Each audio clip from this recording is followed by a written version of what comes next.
Hujambo na karibu kwa mara nyingine tena mtazamaji wa The World News katika kipindi hiki cha ulimwengu wa siasa. Mimi ni Adam Hussein.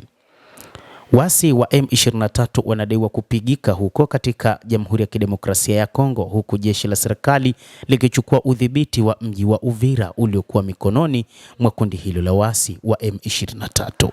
Wapiganaji wa kundi la Wazalendo na baadhi ya wanajeshi wa Jamhuri ya Kidemokrasia ya Kongo FARDC wamerejea katika mji wa Uvira siku ya jana Jumapili, siku moja baada ya kujiondoa kwa waasi wa M23 walioteka mji huo tangu Desemba mwaka 2025. Walipoingia mjini Uvira, wanamgambo wa kundi la Wazalendo walipokelewa kwa shangwe na umati wa watu waliokuwa wamefika kuwakaribisha. Wengi wa Wazalendo walikuwa wameingia Uvira kutoka kwenye mlima inayozunguka mji huo.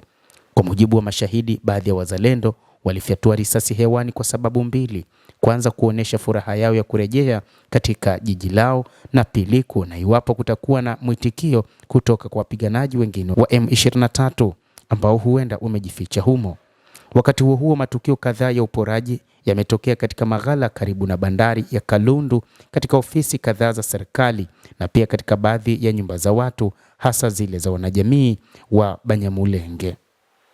Majira ya jioni, askari wa jeshi la Kongo waliziondoa familia kadhaa za Banyamulenge ambazo zilihofia usalama wao katika mji wa Uvira na kuwapeleka mahala salama. Wanaharakati katika taasisi mbalimbali wanaamini kwamba kujiondoa kwa M23 na katika eneo hilo la Uvira ni hatua madhubuti katika mchakato wa amani, na wanatazamia kuona kurejea kwa hali ya kawaida. Katika taarifa kwa vyombo vya habari, gavana wa Kivu Kusini chini ya utawala wa Kinshasa, Jean-Jacques Purusi, ameonya kuwepo kwa baadhi ya wapiganaji wa M23 wanaodaiwa kujificha katika mji wa Uvira ili kuleta fujo na kuwalaumu Wazalendo na jeshi la Kongo. Hata hivyo, Purusi amethibitisha kwamba M23 wamejiondoa hadi kwenye maeneo ya Sange licha ya kuwa walitakiwa kujiondoa hadi Kamanyola. Kwenye akaunti yake ya mtandao wa kijamii wa X, Colonel Nangaa, mratibu wa M23 na kiongozi wa kundi hilo, alisema kuwa M23 ilijiondoa Uvira kwa nia njema. Nangaa ameeleza kwamba anachukizwa na vitendo vya kujilipizia kisasi, uporaji wa mali ya umma, mauaji yaliyolengwa na kulazimishwa kuhama kwa jamii ya Watusi na Banyamulenge. Waziri wa mambo ya nje wa Burundi, Eduardo Bizimana, amesema tangazo la waasi wa M23 kujiondoa mjini Uvira katika jimbo la Kivu Kusini ni la uongo na linapotosha jumuiya ya kimataifa, na kwamba hawapaswi kuliamini moja kwa moja na wanapaswa kuhakikisha wanalinda maeneo ya Uvira na maeneo mengine. Akiandika katika ukurasa wake wa X, Bizimana amesema kile M23 inasema ni kuonesha Rwanda inajaribu tu kupunguza shinikizo la kimataifa.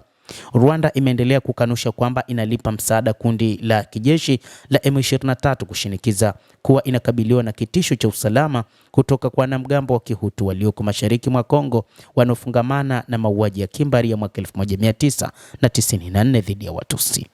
Hata hivyo, wataalamu wa Umoja wa Mataifa wanasisitiza kuwa Rwanda imekuwa na jukumu muhimu katika kuwasaidia waasi hao. Mwaka uliopita waasi wa M23 walichukua udhibiti wa mji wa kimkakati wa Uvira ulioko karibu na mpaka wa Burundi, siku chache baada ya serikali ya Jamhuri ya Kidemokrasia ya Kongo na Rwanda kusaini mkataba wa amani mjini Washington nchini Marekani.